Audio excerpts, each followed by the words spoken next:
गुरुनी विचारले, तू गुरुकृपेशिवाय मुनी कसा झालास? तेव्हा तो म्हणाला, मी एका गुरुजवळ शिकत होतो, पण ते फारच कठोर होते. माझे मन स्थिरच होत नाही. तेव्हा गुरुद्रोह करू नये, आपली साधना अवघड आहे, म्हणून कंटाळू नये वगैरे सांगून त्यांनी पाहिले. गुरुभक्ती किती उत्कट असावी ते पटवून देण्यासाठी त्यांनी धौम्य आणि अरुणी यांची गोष्ट मला सांगितली. दुसरा शिष्य वैद, तिसरा उपमन्यू यांच्या कठोर परीक्षा गुरुनी कशा घेतल्या त्याची उदाहरणे नीट सांगितली. पुढे सर्व शिष्य कसोटीस कसे उतरले व आत्मज्ञानी कसे झाले तेही सांगितले. वेद ऋषींचा शिष्य उत्तंक याचीही विलक्षण अद्भुत गोष्ट सांगितली. तो विप्र काकुळतीला आला. गुरुनी त्याचा अनुताप व शरणता पाहून त्याच्या मस्तकावर आपला वरदहस्त ठेवला व त्याला अनेक शास्त्रांचे ज्ञान व आत्मज्ञान झाले. गुरुनी त्याला त्याच्या गुरुकडेच परत जाण्यास सांगितले. तू गुरुपाशी जा, विनम्रपणे त्यांच्या चरणांना स्पर्श कर, ते गुरु आता तुझ्यावर कृपा करतील. तो विप्र समाधान पावून आपल्या गुरुकडे गेला व नंतर श्री गुरु वैजनाथ येथून भिलवडी या ग्रामी भुवनेश्वरी देवीच्या मंदिराजवळ राहिले. नंतर कृष्णा नदीच्या तीरावर औदुंबर वृक्षातळी जाऊन राहिले. भिलवडी येथील गुरूंच्या निवास काळात त्या ग्रामाचा खूप महिमा. सप्तदशोऽध्याय. लपविता दिनकरासी, केवी लपे तेज राशी, कस्तुरी ठेविता गौप्येसी, सुगंध केवी गौप्य होय. सिद्ध म्हणाले, हे नामधारका, त्या काळी करवीर क्षेत्रात एक ब्राह्मण राहत होता. त्याला एक मुलगा झाला, पण तो जन्मापासून मतिमंद होता. तो विद्यावंत ब्राह्मण व त्याची पत्नी दिवंगत झाल्यावर हा मुलगा निराधार झाला. 7व्या वर्षी त्याची मुंज केली, पण त्याला कधीही विद्या येत नसे. आजोळी वाढणाऱ्या त्या मुलाला लोक ठोंब्या म्हणून चिडवू लागले. त्यातच ते त्या मुलाच्या खोड्या काढून त्रास देऊ लागले. तो जीवाला कंटाळला व गाव सोडून निघाला. भिलवडी येथे आला असता तेथील देवीच्या देवळात विद्याप्राप्तीसाठी आराधना करू लागला, पण ती देवी प्रसन्न झाली नाही. तेव्हा अंती त्याने जीभ कापून देवीसमोर ठेवण्याचे ठरविले व देवीला म्हटले, तू मजवर कृपा कर, अन्यथा ही जीभच तुला अर्पण करतो, माझे मस्तकच तुझ्या चरणी वाहतो. अशी प्रतिज्ञा करून दुःख करीत तो रात्री देवळातच निजला. देवीने त्याला स्वप्नात येऊन सांगितले, कृष्णा नदीच्या तीरावर औदुंबर वृक्षासमीप एक महान अवतारी पुरुष आहेत. तू इथे थांबू नकोस, त्यांना शरण जा, तेच तुला ज्ञान देतील, तुझी इच्छा पूर्ण करतील. तो सकाळी जागा झाला व स्वप्न दृष्टांत त्याला आठवला. मग कृष्णा नदी पार करून तो औदुंबर क्षेत्रास गेला. श्री गुरुना शरण गेला. गुरुनी त्याच्या मस्तकावर हात ठेवला व सर्व वेदांचे व शास्त्राचे ज्ञान त्याला दिले. पाठ. अष्टादशोऽध्याय. अमरेश्वर सन्निधानी वस्ती 64 योगिनी, शक्तितीर्थ निर्गुणी प्रख्यात असे परिये सा. अमरेश्वर लिंग बर्वे, तयासी वंदुनी स्वभावे, पूजिता नरे अमर व्हावे, विश्वनाथ तोची जाणा. सिद्ध म्हणाले, पंचगंगेच्या तीरी नृसिंह सरस्वती 12 वर्षे राहिले. त्या भागात अनेक तीर्थे आहेत, त्यांचे महात्म्य सांगण्यासारखे आहे असे म्हणून त्यांनी नामधारकाला सर्व तीर्थांची माहिती दिली. शिवा, भद्रा, भोगावती, कुंभी नदी, सरस्वती या त्या 5 गंगा होत. त्यांच्या संगमाला दक्षिण प्रयाग म्हणतात. अमरापूरचा अमरेश्वर, तेथील 64 योगिनी, अष्टतीर्थे, शुक्ल तीर्थ, पापविनाशी, काम्यतीर्थ ही 8 होत. अशा तीर्थांच्या सन्निध स्वामी राहिले.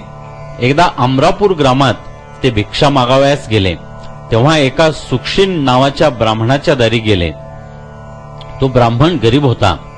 एवढ्याचा वेल त्याच्या दारी होता. त्याची भाजी तो करीत असे. गुरुनी भिक्षा घेतली व तो वेल उपटून टाकून निघून गेले. होती ती अन्नाची सोय गेली म्हणून विप्र चिडला, पण त्याची पत्नी विचारी होती. गुरूंचा हेतू चांगलाच असेल असे म्हणून तिने त्या वेलाच्या बुंध्याखालची मुळे काढली व खड्डा करावा असे सुचविले. तेव्हा त्यांना जमिनीत पुरलेला एक द्रव्याने भरलेला कुंभ सापडला. गुरूंची भेट घेऊन ते वृत्त त्यांना सांगितले. तेव्हा गुरु म्हणाले, माझी कीर्ती करू नका, नाहीतर धन गुप्त होईल. आता तुम्ही सुखाने राहा. तुमच्या घरी लक्ष्मी नांदेल. पुत्र पौत्रासही तुमच्या कुळात कोणाला काही कमी पडणार नाही. सिद्ध म्हणाला, नामधारका, अतिथीची सेवा, गुरुभक्ती व धीर धरणे या गोष्टी अध्यात्मात फार महत्वाच्या आहेत. अथ एकोनविंशोऽध्यायः.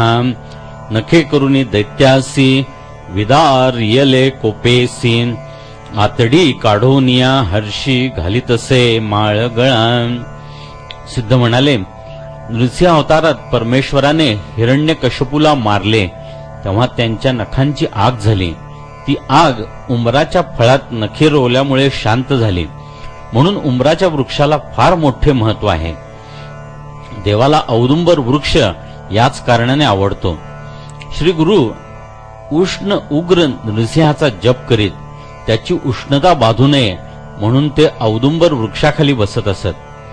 64 योगिनी श्री गुरुंना नदीच्या पात्रातून खाली सुखरूप नेत असत व त्यांची पूजा करून त्यांना भोजन देत असत. ते सर्व दृश्य एका नावाड्याला दिसले. श्री गुरुंनी त्यालाही कृपा आशीर्वाद देऊन धनी, ज्ञानी व पुण्यवंत केले. त्या नावाड्याची यात्रा करण्याची इच्छा होती. श्री गुरुंनी आपल्या बरोबर त्याला व्याघ्राबरोबर बसविले व त्यांना घट्ट धरून बसला. प्रयाग, काशी, गया या तिन्ही क्षेत्रांची यात्रा त्याला घडविली आणि मग सांगितले, इथेच पंचगंगा संगम हे प्रयाग, जुगुळ हेच काशी, कोल्हापूर हेच गया क्षेत्र होय. तेव्हा तू या स्थानी गेलास तरी पूर्ण पुण्य तुला लाभेल. यानंतर गुरु 64 योगिनींचा निरोप घेऊन औदुंबर सोडून गाणगापूर येथे जाण्यास निघाले. औदुंबर वृक्षाच्या जागी त्यांना अन्नपूर्णा देवी व आपल्या पादुका स्थापन केल्या. त्या औदुंबर क्षेत्राच्या ठिकाणी जप, होम, स्नान, पाठ इत्यादी करण्यात कोणते पुण्य मिळेल ते त्यांनी लोकांना व योगिनींना सांगून ठेवले. योगिनींनी उपासकांना पुण्यफळ देण्यास सहाय्य करावे असे सांगून ठेवले. गुप्त रूपात ते सूक्ष्म लोकात औदुंबर येथेच राहिले व प्रकट रूपाने गाणगापुरास जाण्यास निघाले. अथविंशोऽध्यायः. नामधारकाने विचारले, गुरुवर्य, गाणगापुरास असताना काय घटना घडल्या त्या कृपया मला सांगाव्या. औदुंबर क्षेत्राची प्रचिती कोणास आली का? त्यावर सिद्धाने सांगितले, गंगाधर नावाचा एक ब्राह्मण आपल्या पत्नीसह शिरोळ या गावी राहत असे. त्यांना 5 पुत्र एका पाठोपाठ झाले, पण ते वाचले नाहीत. ज्ञानी विप्रांनी त्याचे कारण, पूर्वजन्मी एका ब्राह्मणाचे ऋण त्यांनी काढले होते. तो लोभी ब्राह्मण या मुलांचे प्राण घेतो आहे. तो पिशाच योनीतच अडकलेला आहे. आता यावर उपाय काय असे विचारले तर त्यांनी औदुंबर क्षेत्रात जाऊन स्नान करून दाने देण्यास सांगितले व इतरही अनेक उपाय कथन केले. श्री गुरुंना शरण जा, उपवास व्रत करा, गुरु सेवा करा वगैरे सांगितले. ती त्याप्रमाणे तेथे आली. 3 दिवस उपवास केला. मृत ब्राह्मण स्वप्नात आला व ऋणाच्या 100 मोहरा मागू लागला. औदुंबर वृक्षाआड ती उभी राहिली. तोच श्री गुरु प्रकट झाले. त्यांनी त्या पिशाच्याचाही उद्धार केला व त्या स्त्रीला त्याचे गतजन्मीचे उत्तर क्रियाकर्म करण्यास सांगितले. अष्टतीर्थात स्नान करण्यास सांगून तिलाही ऋणमुक्त केले. तिच्याकडून पारणे करविले. मग यथाकाल तुला पुत्र होईल व तो जगेल असा आशीर्वाद दिला. आणि खरेच त्या स्त्रीला पुढे पुत्ररत्न झाले, पण तोही पुत्र मरण पावला. तेव्हा तिने मृत बाळाला स्वामींनी जिवंत केलेच पाहिजे असा हट्ट धरला व ती बाळाचे दाहकर्म करण्यास लोकांना बाळ देईना.